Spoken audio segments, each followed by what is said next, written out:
Bismillahirrahmanirrahim.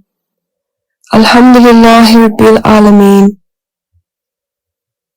Wassalatu wassalam ala Sayyidil Mursaleen wa Khatimin Nabiyyin. Where are two camels? The story of Juwairiya, may Allah be pleased with her. When Allah's Messenger ﷺ returned successfully from the expedition of Banu al-Mustalik, many female and male captives fell into the hands of the Muslims. Among these captives were Bara, daughter al-Harith, the daughter of the chieftain of Banu al-Mustalik, al-Harith bin Abi Dirar. Al-Harith bin Abi Dirar set out from Medina to pay the ransom for his daughter. When he reached the valley of Akik, he cast a glance at the camels he had bought with him as a ransom. Two of those camels were very dear to him, so he hid those two camels in a ravine in the valley of Akik and took the remaining camels to the Medina. Presenting them to Allah's Messenger ﷺ, he said, O Muhammad ﷺ, you have taken my daughter captive and this is her ransom.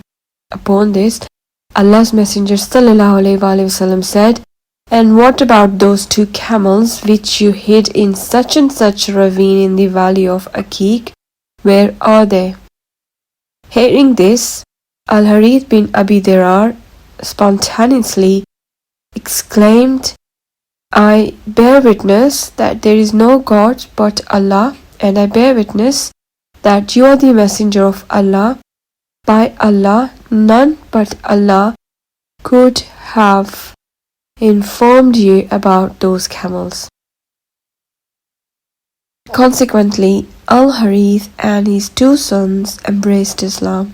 Then Al-Harith sent someone to bring those two camels and presented them as ransom for his daughter in the presence of the Prophet. His daughter also embraced Islam. After being freed, she entered to the marriage with Allah's Messenger ﷺ. Another narration.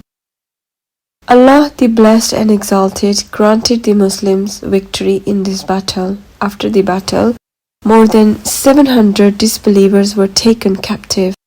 Among them was the daughter of the chieftain of the Banu al-Mustalik tribe, Al-Harith bin Dirar. When the war booty was distributed, she fell into the share of Thabit bin Qais and one of his cousins. In exchange of her share, Thabit gave them his date palm trees in Medina al-Munawwara. Because she was the daughter of chieftain, she could not bear to live as a slave. Therefore, she asked Thabit for her freedom. So he agreed to a mukataba contract for 9 ukiya of gold. This is when a master sets a specific amount of wealth for his slave and says, if you pay this, you will be free. And the slave accepted. The slave then becomes a mukatab. Marriage to the Prophet ﷺ. It was difficult for her to pay such a large amount. Therefore, she came into the sacred presence of the Messenger ﷺ, explained her difficulty and requested help. He ﷺ said, would it not be better if I pay your mukataba amount and marry you?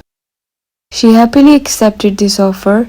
So the Prophet ﷺ paid mukataba and Bara Thabit freed her and then married her. The Holy Prophet ﷺ changed her name from Bara to Juwairiya. وَمَا تَوْفِيقِي إِلَّا بِاللَّهِ.